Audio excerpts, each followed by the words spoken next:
Okay, so we know that the ego resolves conflicts, right? And I told you get some help in doing that. Now we're going to look at the defense mechanisms, and I like to think of this as like little toolbox that we carry around, where we have these defense mechanisms that the ego can use um, sometimes to oftentimes actually to very quickly fix something, not in the very best way, but good enough, right? So this is kind of most of the ways, in fact, all of them except for the bottom one here on this list, okay, are not the most functional way of handling something, but they're like putting a band-aid on it. If you think about it, the id is, or the ego is going to be very busy all of the time resolving these conflicts between the superego and the conscious and the unconscious. And it needs to reserve its resources for, it has bigger fish to fry for bigger problems. So oftentimes people have a tendency, we all have a tendency to use defense mechanisms. And which ones we use, that can vary between us. We all have a few of our favorites. And oftentimes as you sit here and listen to these, you can identify your own. But we're going to go through this list one at a time now. And we're going to start out with repression. Okay, so some of you are familiar with this one, and you might think of it as, you know, repressing or pushing material down into the unconscious. Material, for instance, that's just too uncomfortable to think about. We talked, for instance, about somebody who didn't think of themselves as bigoted, but then realized that maybe they displayed a behavior exhibiting bigotry, and they could either confront that in themselves, or they could repress it, right? Not even remember it if they tried to later on. This one's really interesting. Sometimes people think of it as motivated forgetting. Okay.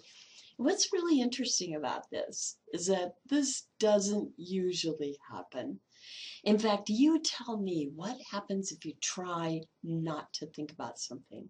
What if oh, it's just not comfortable, or it's too painful. I don't want to remember it. I don't want to think about it.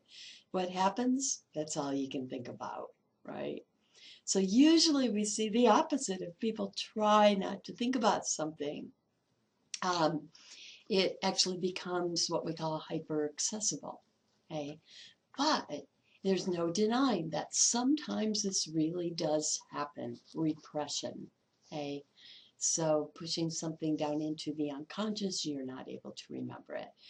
Now, the second one is projection. This one is also interesting. And so far, they're really aptly named. Their names will help you remember what they are. Okay? That's true with projection. If you are uncomfortable with something in yourself, sometimes we have a real tendency then to project it onto others. So you might know of somebody who is a compulsive liar, and instead of accepting that in themselves, they always think other people are lying. They don't trust what anybody else says. That would be a great example of projection. Okay. Now, this third one, displacement, again, very aptly named. This is displacing your frustration on another living being. And I want you to remember that, another living being, because it's really going to help you not to get this mixed up later on with regression. Sometimes people get those mixed up. Okay. Reaction formation. Reaction formation. Let me go back to displacement just for a second here. Why would somebody do that? Well, usually what they're looking for is a scapegoat. Not always, but usually they're just looking for a scapegoat. In other words, if you took your aggression out on the person that made you angry, that person might have power over you, like a parent or a boss or supervisor, right? And could reciprocate in a really harmful way. And so you take your frustration out on somebody else. Then there's reaction formation. Now this is the one where the name is not helpful at all, I don't think. Okay, so I want you to remember though that reaction formation, what it means. Interesting. Somebody has difficulty accepting something in themselves. Sometimes people have a tendency to act the complete opposite. Okay? You might say, well, I don't get it. Let me think of a good example for you here, because this is usually something really difficult to accept in the South. Let's say, for instance, somebody, let's imagine that a mother does not like her child. Now, some of you even giggled there, just because when I say this in a live class, I know that a lot of people will chuckle, but it's kind of a shocked chuckle, right? It's that kind of humor that shocks you, and it's not really humorous. It's just that that's your reaction to that shock. Because that is not acceptable, right? That's not the way it's supposed to be. If we can count on one person liking you, that should be mom.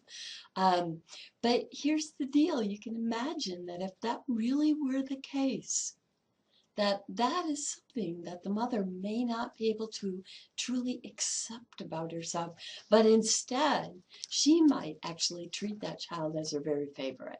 It's a great example of reaction formation. Okay, now regression. Okay, now we're back to a really helpful name, because regression is regressing to childlike behavior. Regressing to childlike behavior. Now, let me tell you something. I think your text, many texts, will say childish behavior. I want you to remember it as childlike behavior. And the reason for that is oftentimes it is childish behavior, but not always. So let me give you an example when it's not. How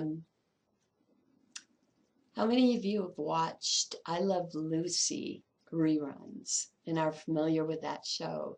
If you are, then you'll know that Lucy's husband had a tendency to do something when he would get very frustrated.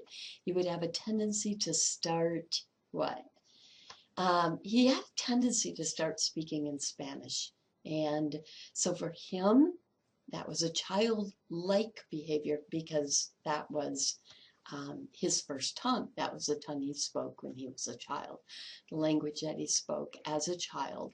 But it's certainly not childish. Okay, that's why I want you to remember this as regressing to childlike behavior. Oftentimes, more so than not, it is childish, but not always. Okay, it always is, though, childlike. And then there's rationalization. Great name. Okay, you might think just by looking at it, well, that's making excuses. Yes, that's exactly what it is. Making excuses that on the surface kind of sound logical. Sounds like you're using logic. Okay? Identification, okay, is identifying with a group or an individual to make yourself feel more important. Okay? Identifying with a group or an individual to make yourself feel more important. And then there's that last one that I told you was unique, because it is actually very functional. It's not a band-aid. It's not a temporary solution. One of those solutions like the others that doesn't really get at the problem, right? Sublimation is really interesting because it's taking negative energy and using it, turning it into something very positive. Using negative energy, but producing from that energy something that's very positive. Okay. So, could be like a painting or a poem. Have you ever noticed that some of the best song lyrics are just heartbreaking, about somebody breaking up with someone else? Look at that. They had this really heartbreaking negative experience, and yet they ended up turning it into a hit song. Megabucks, right? Okay. The defense mechanisms.